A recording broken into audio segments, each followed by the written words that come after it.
Hello, everybody. My name is Louise Eddington. I am the Cosmic Owl and Wisdom Weaver of Cosmic Owl Astrology. There's my owl. And I am here today to talk to you about the once every 13, 14 years, 14 usually, Jupiter-Uranus conjunction. And this one is coming up in Taurus. Excuse my Mercury retrograde, Mercury ruling my Gemini moon, uh, stumbles. But anyway, the Jupiter-Uranus conjunction. First of all, I kind of want to say a few things before I dive in. Every 14 years this happens, and it happens in different signs, usually at every point. Usually when astrologers look at these conjunctions, they look at history, they look at what happened in that period when these conjunctions happened, and they we research going on kind of what happened before, not to predict, but just to look at the type of things that can happen. However, I have to say that I have kind of one big bugbear is that often when we look back, we as astrologers, I'm not calling it any one person out, we don't look at the whole picture of the chart at that time. And I say that now because we're going to look back at the last Jupiter-Uranus conjunctions in Taurus. We also don't look at where we are in our collective transformation, evolution, shift, whatever you want to call it. And we are undoubtedly in a major shift right now that is bigger than the last conjunctions. So that's my little kind of talk beforehand. I also, and it's beginning to kind of get on my nerves as an astrologer, there's also a lot of fear porn. I don't know whether it's to get clicks or likes or whether astrologers generally bring their own fear in. But that not just about this Jupiter-Uranus conjunction, but the fact that this Jupiter-Uranus conjunction is happening with this major Aries eclipse. I'm recording this on the 5th of April before I fly off to see the eclipse. We've also got a Mercury retrograde and Mars and Saturn meeting in Pisces. I've done videos on all of this.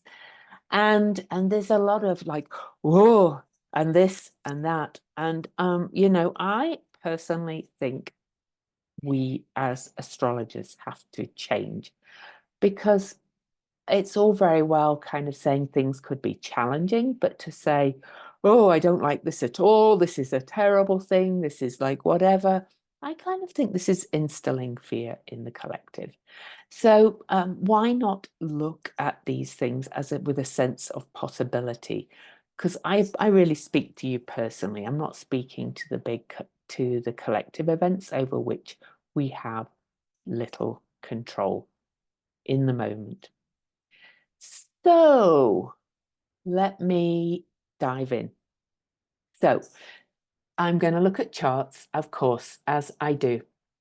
And I'm actually going to start by looking backwards at the last two Jupiter-Uranus conjunctions in the sign of Taurus. And they don't happen very often. So we're going back, first of all, to 1858.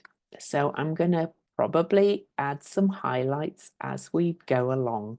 So this Jupiter-Uranus conjunction was, wow, this was right at the anaretic degree of Taurus, which kind of made it very intense anyway in its own right. If we look at the aspects, this was in a sextile to Sedna, which is great cycles of change. Neptune was also in Pisces back then. And like now, they are speaking to each other a little bit, and we are definitely in a time of chaos and rebirth and confusion. So there's that. And I'm going to talk about what these conjunctions mean in general as well. This one was also in an Earth trine to Centaur Pholus, who is the Pandora's box centaur, who was also in Capricorn at the same time. But what planets were in Taurus with Jupiter and Uranus? Well, Mercury was there, Pluto was there, bringing some great transformation as well. And this is Centaur Chariklo. Um, we are not, where's the nodes? This was not happening in eclipse season. Okay, so this one's happening in eclipse season. But let's look at a little bit at what changes this eclipse brought. So in history, the first comet to be photographed was in this year, 1858. Charles Darwin actually completed his Origin of the Species, his theory of evolution, which I believe has not been debunked, but people are saying, you know, the timelines and things, there's questioning, we've learned new information. So, you know, we're developing more on that. We had the first vision of the Virgin Mary under all of this in Lourdes in France. And Abraham Lincoln back then delivered a House Divided speech, which kind of feels very relevant to where we are right now, right? You get the idea. However, let's go, I just want to go a little deeper into 1858. So the conjunction in 1858 was on May the 23rd.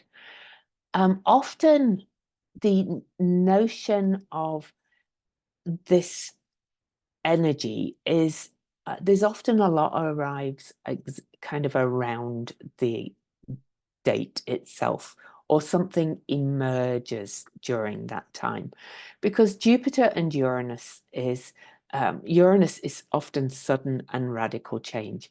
However, we don't always know about it till later. I will say that. So if we look at 1858, sorry, events. Oh, why is it not letting me do that? Events. Oh, excuse me. I just keep, oh, there we go. Not all. In May, there was a war of reform in Mexico. So that's a very Jupiter-Uranus word, by the way, reformed. So we'll see that. Why am I only in May? Oh, there we go. That would be why. I'll go back. As we led into it, as we led into May, I want to give you some of the timeline for some of this. I don't have dates for all of it, but we had some inventions too. Oh, I did write them down. Here we go. Sorry about this. So we had some inventions too. So February the 11th was the Virgin Mary vision at Lourdes. March the 23rd, as we're leading up to the Jupiter-Uranus conjunction, the streetcar was patented. On March the 30th, the pencil with an eraser was patented. And that's really kind of interesting, because I think often with patents, you don't always they're not, that's claiming the patent, then they get manufactured, then they kind of bring the change.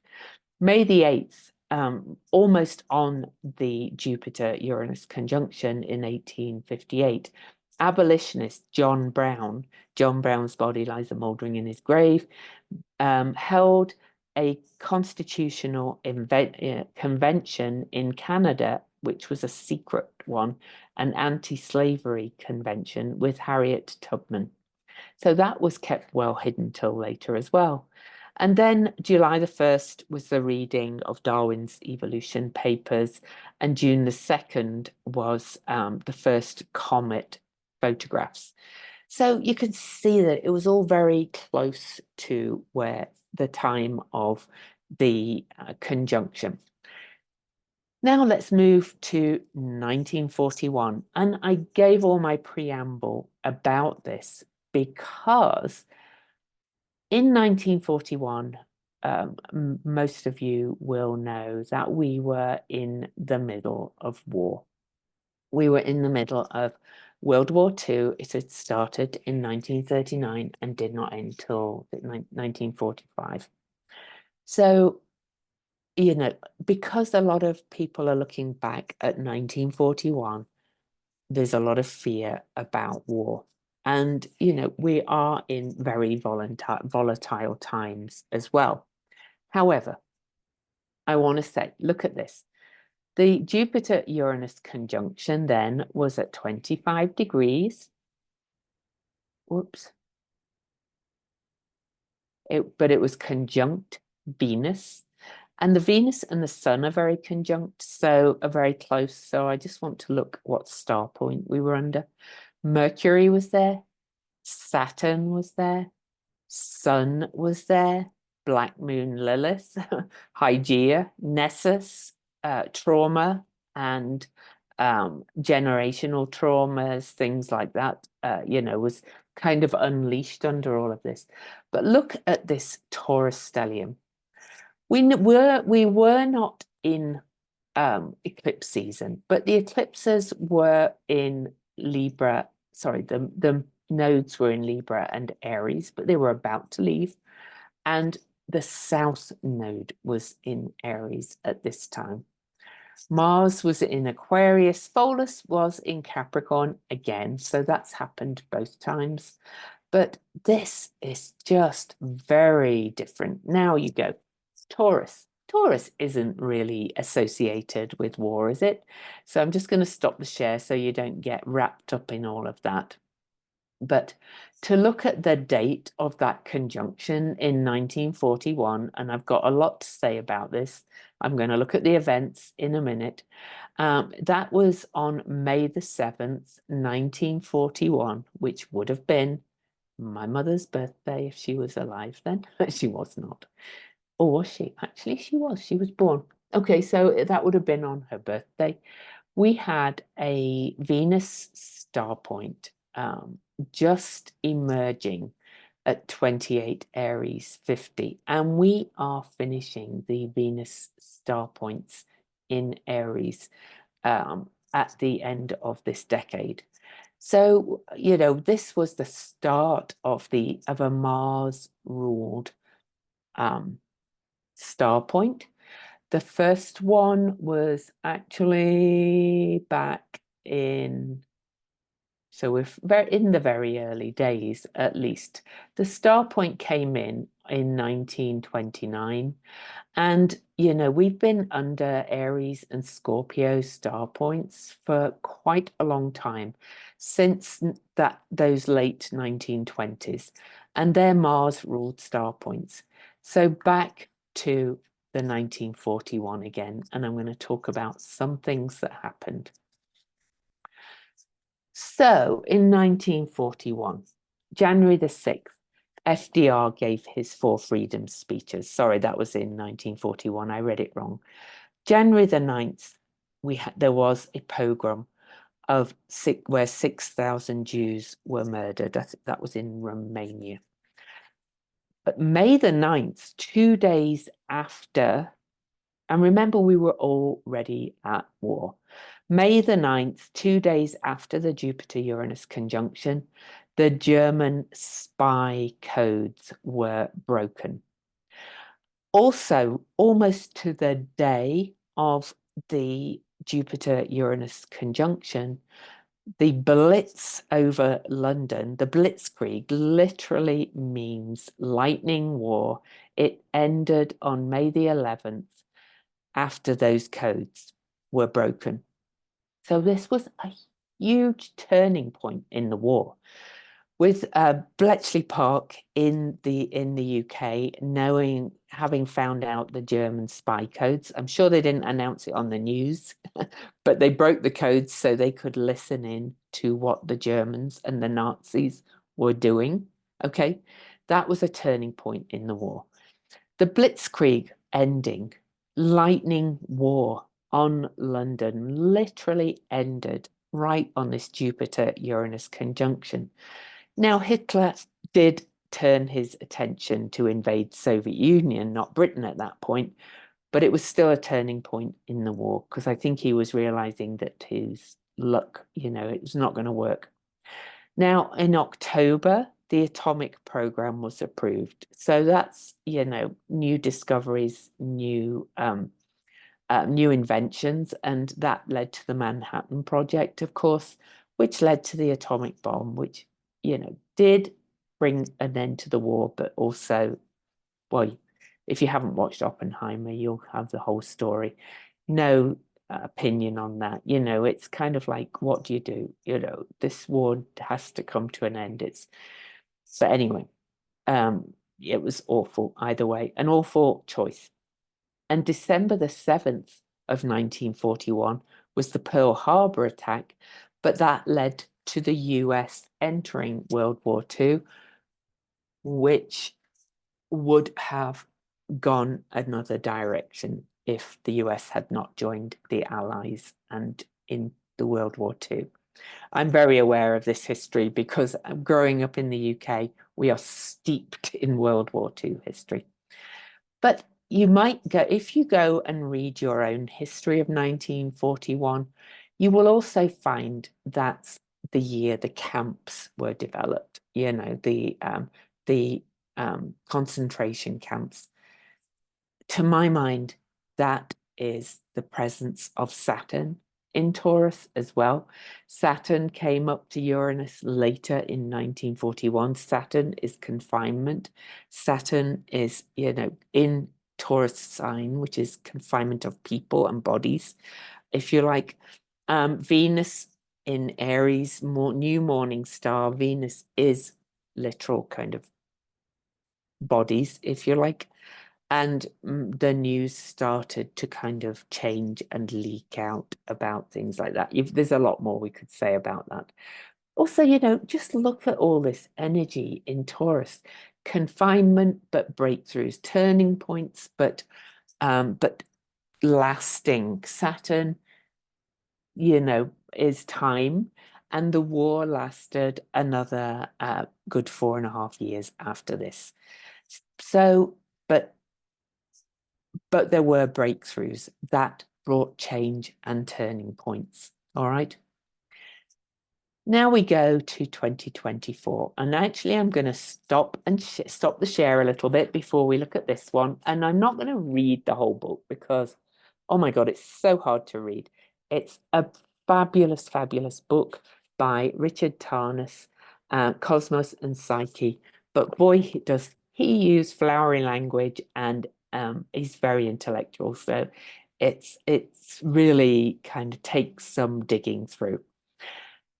So I'm just going to kind of read a few highlights. He did have this book really is a whole big research project of cycles of change of outer planets. So there's a whole big chapter on Jupiter and Uranus. So I want to read you his quote from the start of his chapter that he calls Cycles of Creativity and Expansion. There are 1,000 paths that have never yet trodden. Humanity and humanity's earth are still unexhausted and undiscovered. Watch and listen, you solitaries. From the future come winds with a stealthy flapping of wings, and good tidings go out to delicate ears. And that's from Nietzsche. Thus spoke Zarathustra. Now then, I'm basically going to read the titles of his chapters in this book.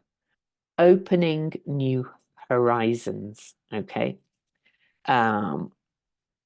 Liberality, providence, plenitude, elevation, ascendancy, and the tendency to experience growth and progress, success, honor, good fortune, abundance, aggrandizement, prodigality, excess, and inflation. Okay, so a lot of that's to do with Jupiter. It also has a frequent association with the realm and aspirations of culture, especially high culture. High principle, higher learning, breadth of knowledge, liberal education, cultured erudition, and a wide and encompassing vision. In general, it seems to impel a movement towards encompassing greater wholes and enlarging one's world, embracing higher principles of order, higher orders of magnitude, broader horizons of experience.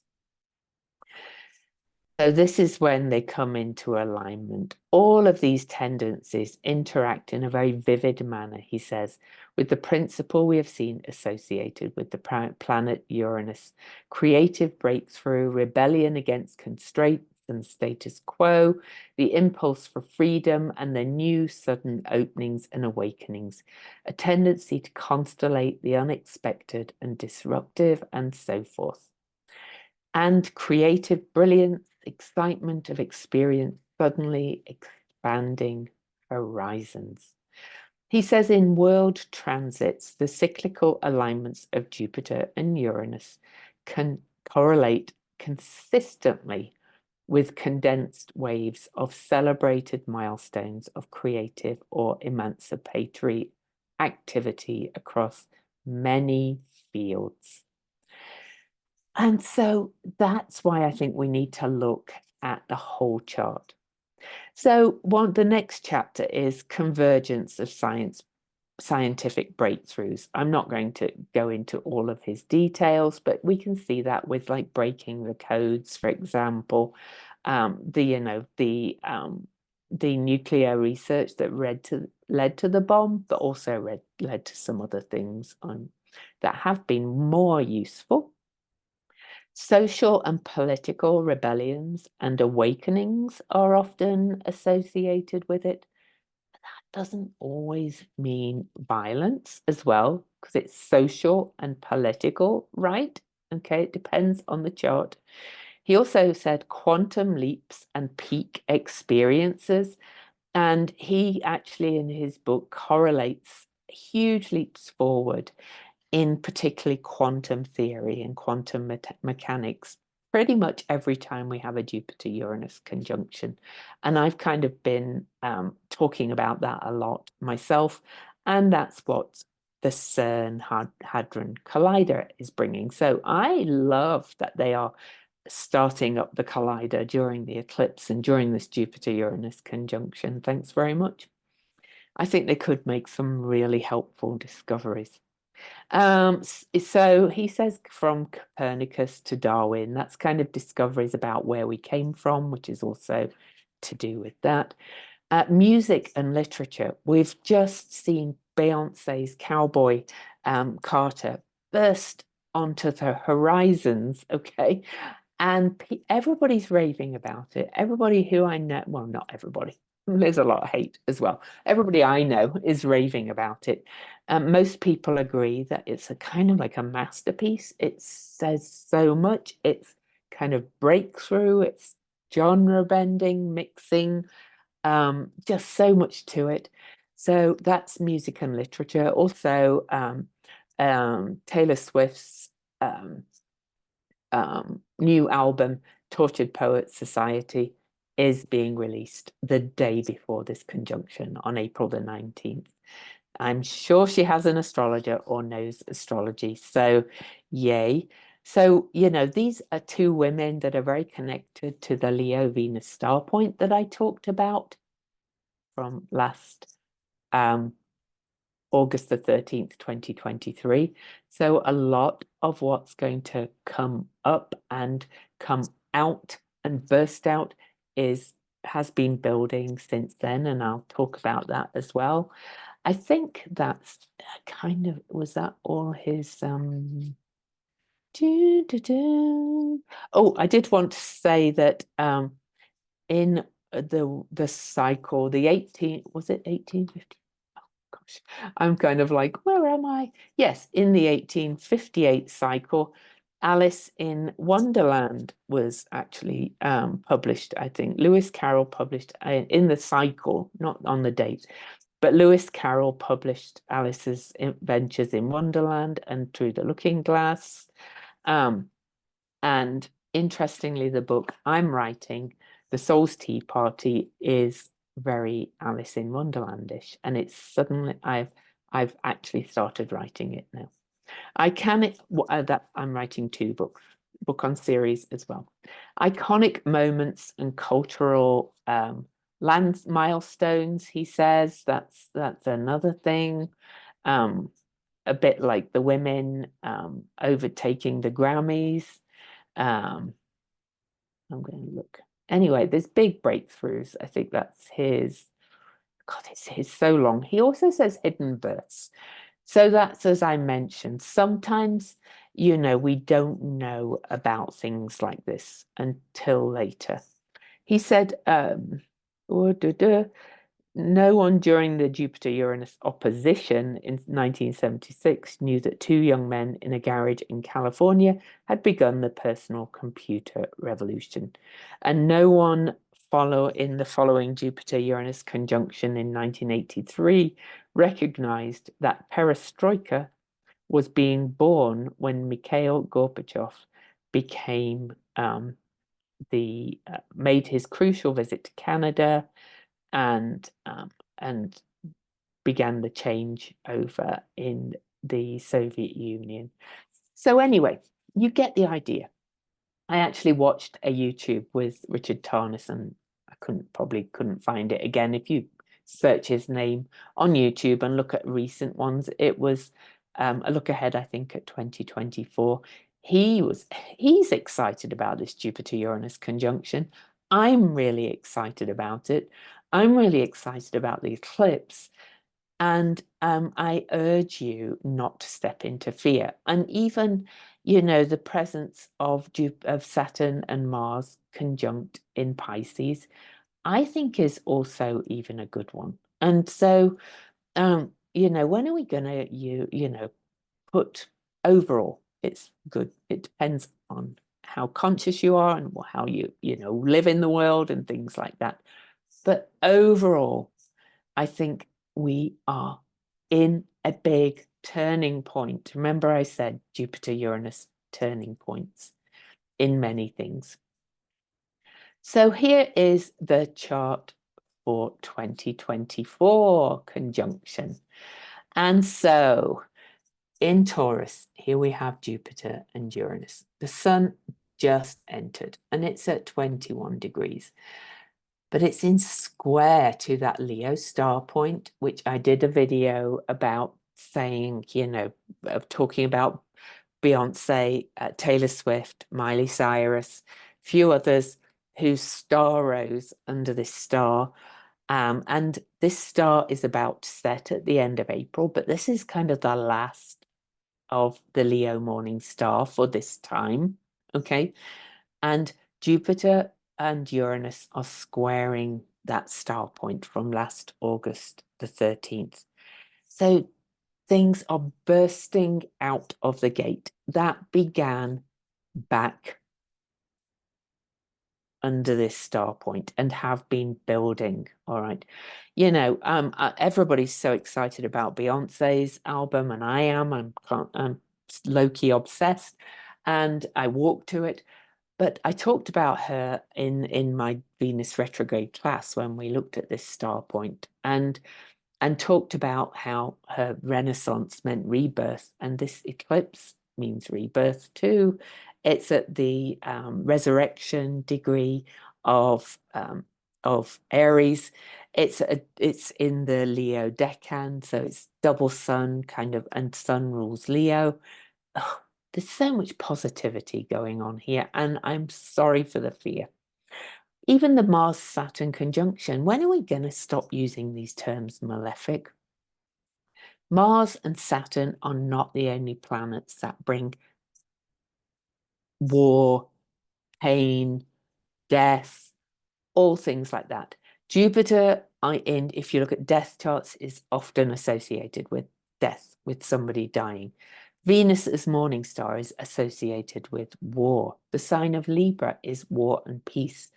Every planet and every sign has its higher and lower energies, and we have to look at the bigger thing. Yes, I would say that Mars and Saturn are bringing a lot of water events as we approach it. It's on the 10th. You've already got that video, especially combined with earthquakey kind of energy of eclipses and things like that. It's a very heightened time. But, you know, thank the Lord that we had this huge eclipse in Taiwan and 9 people died. It could have been way, way worse. I'm sorry for those 9 people. And, you know, we had the Mars-Saturn conjunction applying with that bridge, the boat going into the bridge and unfortunately, again, killing some people, but raising the empathy. Gaza and Israel, there's a turning point in the language being used around that. I'm not going to get into who's right or who's wrong, I'm not being political, but there is a shift. And we have not even had this conjunction yet. It's on April the 20th. So looking at aspects to this, well, and look at this in Taurus, we have no Saturn, we don't have Venus, we don't have Mercury. The Sun is just moved in, but is not that close. And, you know, the Sun did rule this Leo star point from August the 13th last year, so that's a positive. Venus as morning star is at the eclipse degree on it, 19 degrees of Aries, still conjunct Chiron, saying, hey, you know, we can bring in some healing here. You know, this is huge. And you know, this is really in a semi-sextile to the eclipse. So it's like they're speaking to each other. Breakthroughs, new beginnings, bursts of like, I've got this, I know who I am, I'm going to move forward energetically, I'm starting these new things, I feel like I've woken up from this lifelong slumber. I'll wax lyrical. Jupiter and Uranus are also in a square to Chariklo, the grace spinner, spinner of grace, helping us to spin a new story in the sign of Aquarius, where she is pretty much opposing that Venus star point. So that's a nice T-square fixed about, you know, we are going to start fixing into place and manifesting what we've been working towards. It's also in a square to Hecate, the triple moon goddess, moving us more into that interconnectedness of mind, body, and spirit with healing energy. It's in a semi-sextile to Chiron, so more healing there. We just have to keep making some adjustments, you know. All of this is ongoing. The conjunction is also in a lovely supportive sextile to the spiritual warrior, Mars in Pisces. Mars is more like fight for something in Pisces, fight for the collective good. It's not the angry attacking Mars as much, though there are some frustrations for those that are not tuned into these energies. Okay. Lastly, Jupiter and Uranus, oh God, is in a trine to Ceres, the Great Mother, who, that's a nice Earth trine, creating, making things real and bringing things up.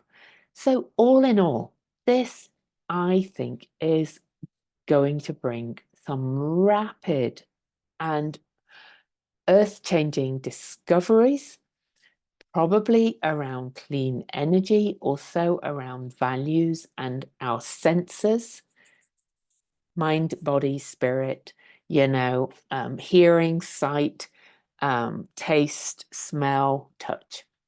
So there's going to be more discoveries about our senses, but also our values. But more importantly, I think there could be something around clean energy coming from all of this.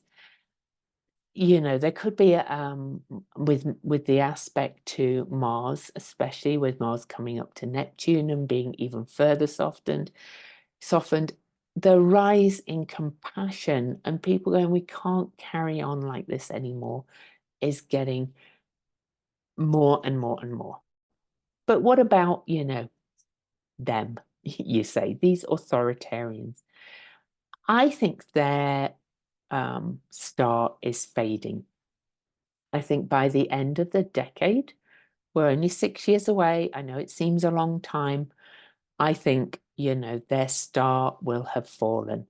I think it's going to start to fall as the Leo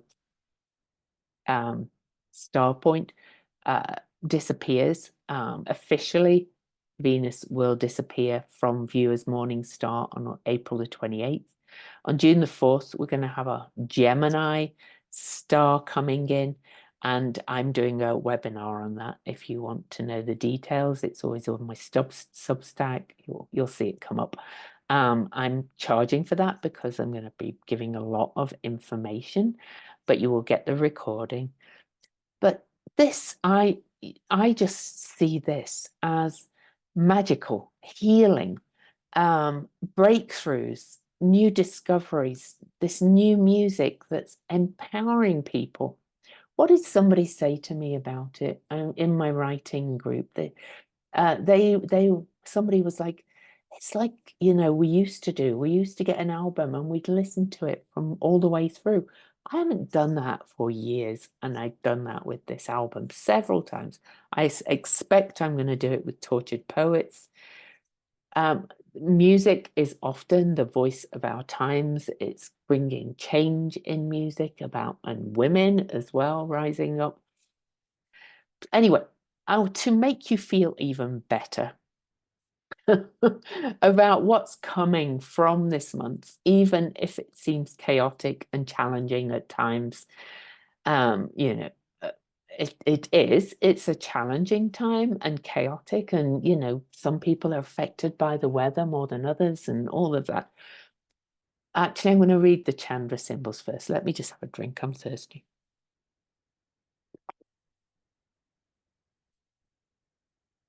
Okay, the Omega symbol by John Sandbach in his blogspot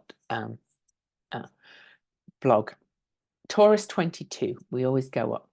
A man drinking a tonic or a human, let's say, drinking a tonic that causes rainbow colors to spread throughout his body or their body. And I have to tell you, I'm feeling this. I feel like creative, I feel driven, I feel full of life, I feel inspired.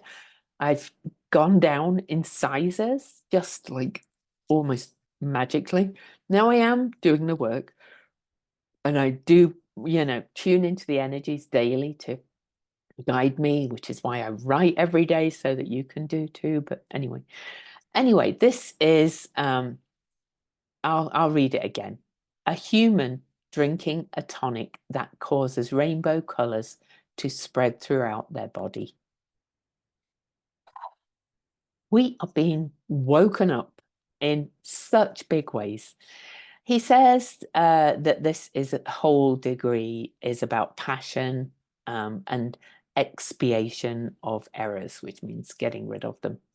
He says you allow experiences to affect you deeply. This helps you to understand them, and through this to resolve or overcome challenges. The problem is this process can take time, and before it's complete can be confusing. You are not one to take the easy way out and should never try to. You are always willing to move forward, even when you know the way could be difficult.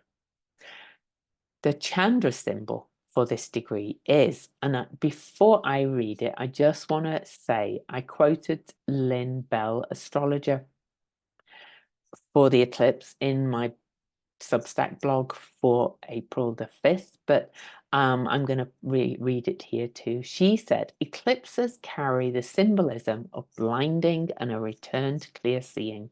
They plunge us into darkness, but the light returns. Okay. And on that note, I'll read you the Chandra symbol, but I also do want to look at one other thing. I just have a kind of feeling there's something else going on this month too that I might need to mention. So bear with me 1 second. Okay, I've got the link. So I'll put that in a second. But the Chandra symbol is for a blindfolded woman who sees the future. Remember what I said about eclipses being temporarily blinded? Both of these degrees emphasize inwardness. The omega symbol signifies the ability to both heal and nurture the self. That's the rainbows, right? The Chandra symbol, the ability to tune out the outer world so that the direction in which energy is moving can be felt. The Chandra symbol may allude to the lack or weakness of one type of sense of perception that is made up for by the person having another sense of perceptiveness. This person does not see what others see, and hence their insights can be of great value because they offer a new direction and perspective on experience. The omega symbol shows the ability for this degree to know what it needs, and if these instincts are listened to and followed, the ability to find a means to meet those needs. And if you can't feel it yourself, find somebody who can. You know, I feel like I am here as this message of possibility and hope. I'm not the only one. There are a few of us. I would be careful who you listen to in this time because the energies are full of hope and possibility. And having somebody who's got the fear and goes, but this is not a great idea, but what if? And oh, this happened before, or something like that. We're in a new reality here. So sorry. I think astrology and other things, tarot, things like that, people who do things like me have to acknowledge that we are in this new reality. So anyway, the Sabian symbol after my preaching. And again, don't forget to, subscribe, thumbs up, all those kind of things. And love to those who give me thumbs down. We need hugs. White dove over troubled waters, Sabian symbol. How beautiful is that? James Burgess says nature will always produce some symbolic expression of the currently important messages for those who can read the signs. And then he says it's about reading the mysterious symbols in nature. By contrast to books, there are sometimes signs. These arise out of larger life rhythms and are more indicative of the greater picture. The cultural vibration as contrasted to the individual. So we are better advised to seek guidance from the signs all around us rather than simply consulting our own wisdom.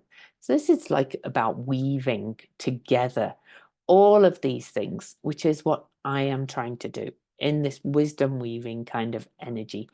It's not necessarily my wisdom. I'm weaving the wisdom I see and what's coming at me and what I read and pulling it all together. And I am not the only one who is doing that. I do want to read Dane Rudhyar's version of White Dove Flying Over Troubled Waters.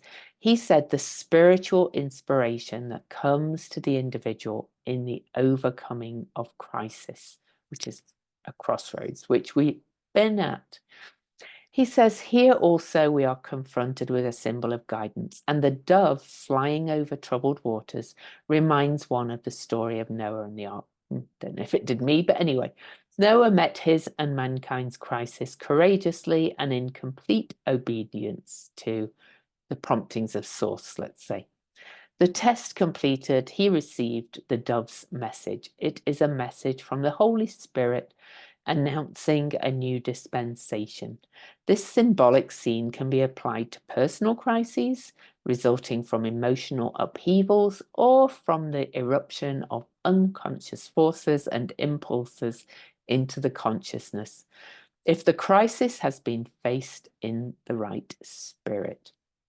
And he said that this is a product of the rhythm of cosmic cycles that reveals its conclusive beat through a living and concretely significant sign, which is a reward to the faithful. How often do I have to say, look, please don't go into the fear of eclipses. If you are lucky enough, like me, to be going under the totality, whether it's cloudy or not, I don't know if it's going to be. Either way, I'm going to lay my we are going to try and find a place as far away from people as possible, going on back roads. We've learned to do that from 2 other eclipses. I'm going to lay my blanket, my picnic blanket, on the ground while my husband takes his pictures. I am going to lie there first with my eclipse glasses on. Then, when in totality for 4 minutes, 28 seconds, whether it's cloudy or not, I'm going to soak up the eclipse energy, because it's a rebirth, it's a renaissance. And then under this Jupiter-Uranus conjunction, to share the chart again, this is how you tune in, by the way. Okay, this is how you kind of oh, I need to find the chart again. Oh, there it is. That's why I couldn't find it. You tune in by getting outside and feeling it, and then doing the work and listening to the messages and the symbols and the signs, or reading those that can interpret them until you can tune in on your own.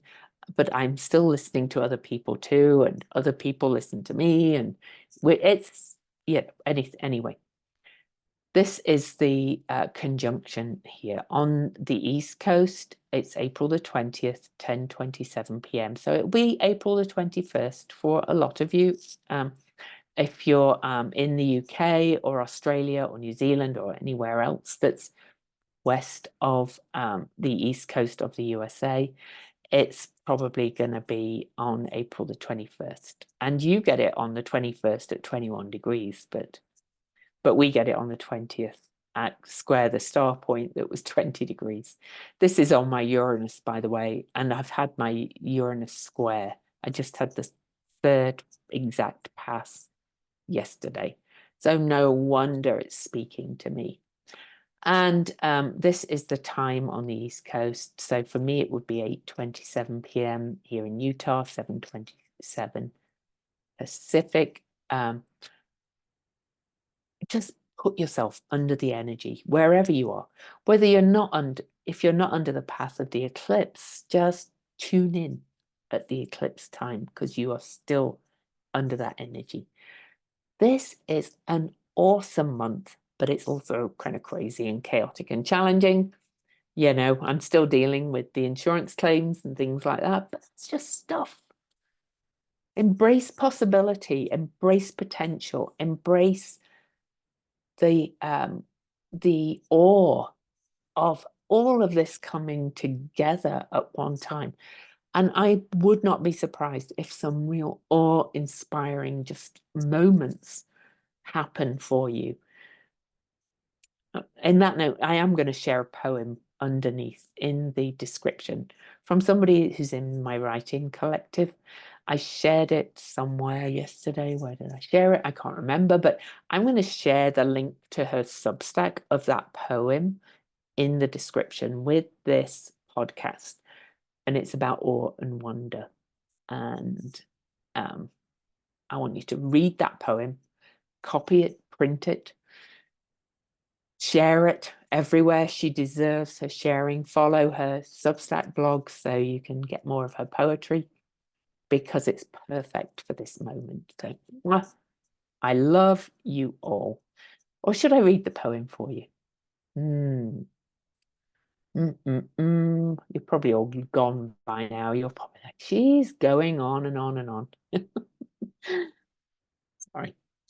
I feel like I'm gonna read it. Okay, so I'm gonna go to my home page.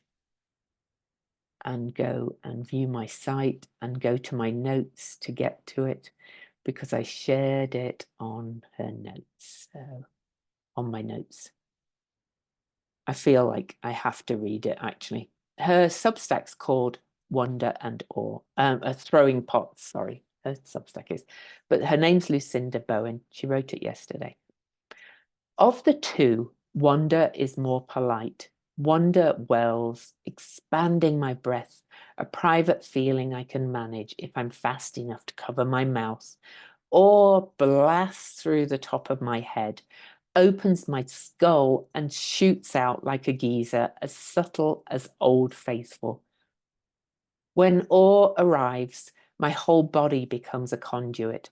I am the volcano, and awe is the fire hose of sulfuric heat, a flaming sword of lava spewed from the throat.